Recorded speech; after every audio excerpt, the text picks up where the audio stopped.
That's what I thought. I can see my husband and a woman in the bedroom of our house on my phone. I kept a hidden camera in our bedroom. It was clear evidence that they were having an affair. She hasn't found it out, has she? Of course not. She doesn't know anything. She isn't doubting us at all. I think I know what you mean. You do, right? Then they laughed and moved to the bed, saying that. I can see them flirting on the screen. I felt sick watching it. I was completely dumbfounded when I saw the other woman's face. It was so unexpected that the other woman was someone I know very well. I am Amy, 45 years old. I have been married for 18 years to my husband David, who is 3 years older than me. We have no children and have lived together until now. That's because I was still in my 20s when a disease was found in my womb, and it was removed. As a result, I became unable to have children for the rest of my life. I despaired of my life at the time, but my husband still chose to stay with me. Since we had no children, we had enough money to live comfortably, and we both enjoyed our lives. However, during that time, my husband underwent a major change when he was 38 years old. He suddenly developed dementia. At first, he only felt that he was more forgetful than before. It was something that happened to anyone, and I myself didn't care that much about it, but as the days went by, he began to make more mistakes even at work. He ditched important consultations, and forgot requests from his boss, which was beyond the degree that could be ignored. It was my sister who reached out to me, when I felt completely at a loss. She had been working in a rest home, since she was in her 20s and by this time was the deputy director of the home. Thank you, sis. I'm so glad you're here. You don't have to worry about that. David is like family to me. I remember that my sister was really reliable at this time. With her help, we decided to undergo tests at the hospital she referred us to. He was diagnosed, as expected, dementia. This meant that my husband could not work as before, and he resigned from his work.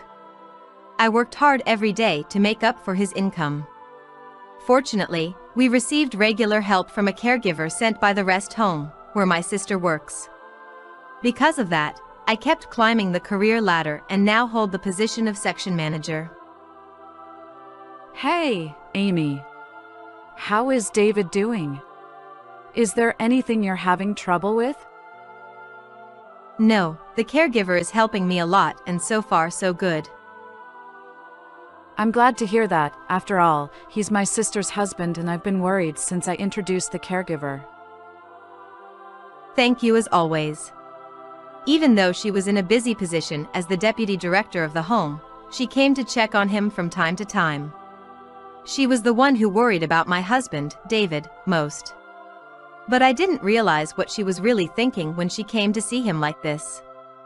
To be honest, it was a great help to have caregivers and my sister come to my house, as it reduced my burden of caring for him. If I didn't work, neither of us would be able to survive. However, it weighed on me without being aware how exhausted I am. I became aware of this when I called out from Sarah at the hospital. We visited for a regular checkup for my husband's dementia.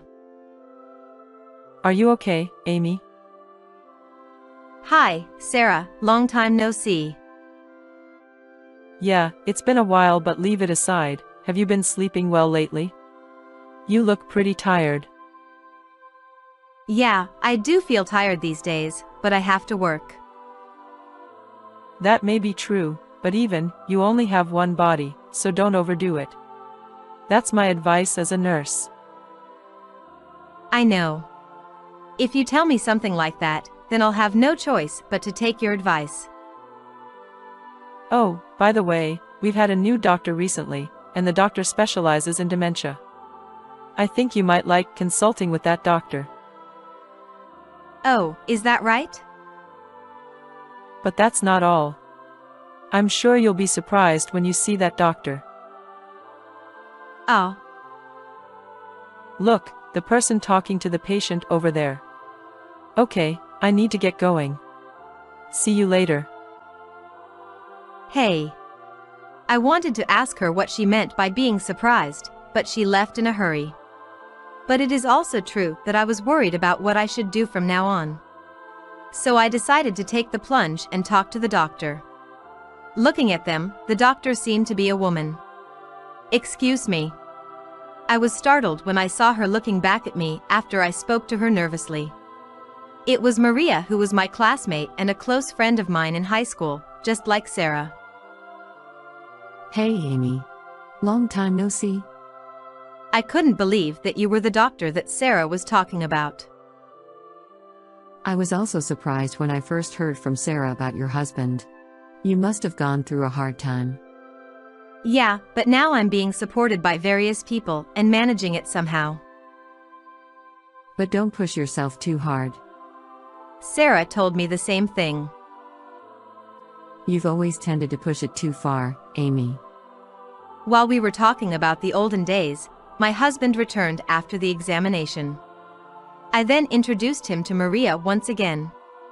This is my husband, David. Oh, he is. He doesn't seem to remember me much now. Nice to meet you, David. I'm Maria, a friend of Amy's from high school. When she bent down and greeted him, she seemed to frown for a brief moment. What's wrong? Do you have any concerns? No. I've seen a number of dementia patients so far. It's kind of a habit. Right. Sorry about that. I gotta go. I'm sure there's lots of advice I can give you, so come and see me anytime. Thank you, I'll do that. Then we parted ways. From then on, I would visit Maria more often when my husband got unwell or when I wanted to know what to do in the future. I think she gazed at me worriedly more often each time. I think it was about 3 weeks after Maria and I saw each other again. When I visited the hospital with David and waited for his examination to finish, Maria called out to me. Is your husband having the exam at the moment? Yeah. I have something I want to talk to you about. Can I get you to come with me? She said that after some thought. Something you want to talk about? Yes, it's something very important to you and your husband. I had no idea what she was talking about, so I decided to listen to her with a bit of concern. Also, this was the beginning of hell for me. After that, I followed her and got into an unoccupied patient room. I'm sorry to bring you here, but there's something I really want to tell you. What on earth is that about? You know what? I could only be shocked by what she said, and it seemed a little hard for her to say. She said she saw David and a woman walking together in this hospital. Just a week before she and I saw each other again apparently. She did not realize at the time that the man was my husband, but she saw him walking around very happily, and it left an impression on her. Then, when she saw David's face again when I last saw her and introduced him to her, she remembered that he was the man she saw the other day. Also, she heard the man she saw the other day was a dementia patient. That's why she made that look when she first met him. That is strange enough, but there is one more thing that bothers me. Is that? That is about his response when I last saw him, and it was a little unnatural for a patient with dementia. Unnatural? Yeah. I told you that I've seen a lot of different patients before, didn't I? Some of them lie on purpose. But why would they do that? I suppose it's more convenient for them. So, does that mean? He has the same characteristics as those patients. Besides, he didn't look like a dementia patient at all when I saw him walking the other day. So, you're saying he has been lying to me for 10 years? I hate to say this, but there's a high possibility that he's been lying since 10 years ago. If he was lying, then who was the person walking with my husband? I can't stop thinking about it. Can I ask you a few questions? If I can answer it. What did the person walking with him look like? Well. Then she walked towards the window. Then. Oh, she was exactly like that person.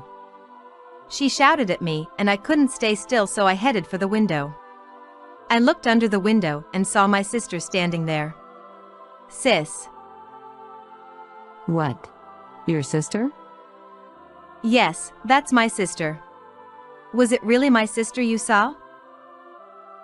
What the heck? Well, it looked too much like her. I collapsed there as my head was going to explode. Are you alright? Yes. At that moment, I didn't know what to do. You should check once to see if your husband really has dementia. This might not be my business, but I suggest you to divorce him as soon as possible. That might be true, but what am I supposed to do? If I'm correct, he is home alone while you are at work, isn't he? If that's the case. She told me the way she had previously tried with someone who, like him, may have lied about having dementia. When I heard about this, I went to pick up my husband from the exam and went back to the house for the moment. The next day, after work, I went straight to the electronics store and bought the small cameras. Then I installed them in the living room, where it was easy to see what my husband was doing, and on the spot in the bedroom, where it could be hardly seen. Since the camera was the type that could be connected to a smartphone, I could see what was going on inside the house from the outside. When I checked the footage from the cameras during breaks at work or other times, I could see my husband, who didn't seem to have dementia. He was spending his time as usual, without any indication of confusion, even though he was so forgetful that he even lost track of where he had put things. When I checked more of the footage, it revealed that my sister was visiting him very frequently. I'm pretty sure she was supposed to contact me before she visited him. But she has been visiting him on days when I have not been contacted. Not only that, their conversations were recorded in the footage. Amy doesn't know anything, does she? Of course not. I'm pretending to have dementia as you told me to. That's good then. But it's been 10 years. It's hard to believe she hasn't noticed anything. I was very nervous in the beginning, but I don't even feel like she's gonna find it out anyway. Even though she's my own sister, it makes me sad. The caregiver would notice that though, don't you think? No, she is fine. That person is tight on money, so I put in a good word for her and raised her wage a bit. So she won't say anything. Okay. I don't have to worry about it then. The two of them laughed and headed to bed. The subsequent footage showed the two of them flirting in bed. I felt sick watching it. From the moment I heard Maria's story, I had a bad feeling about it, but part of me was trying to escape reality by thinking that it wasn't true. When I faced reality like this, I couldn't think of anything. After a while of being in a daze and not thinking about anything, I could feel a hatred towards these two welling up within me. I think I acted quickly from that point on. I got proof of the affair anyway, but I wanted to know why he decided to lie about having dementia. I first went to see the caregiver who was in charge of assisting my husband. I visited her apartment and showed her the video evidence of the affair. Then, she was extremely apologetic about it, as she probably thought she could no longer hide the truth. I'm really sorry. You don't need to apologize so much. I'm not trying to do anything to you. Afterwards, she continued to regret and blamed herself for having no choice but to say yes to my sister. Certainly, she still had a hand in their affair. But she might have been afraid of being fired if she refused, which was the worst-case scenario. I'm not gonna give her further pressure. She was also a victim of my greedy husband and sister. After hearing her verbal evidence, I next contacted a certain person. The person was my husband's boss. I had invited him to my house before.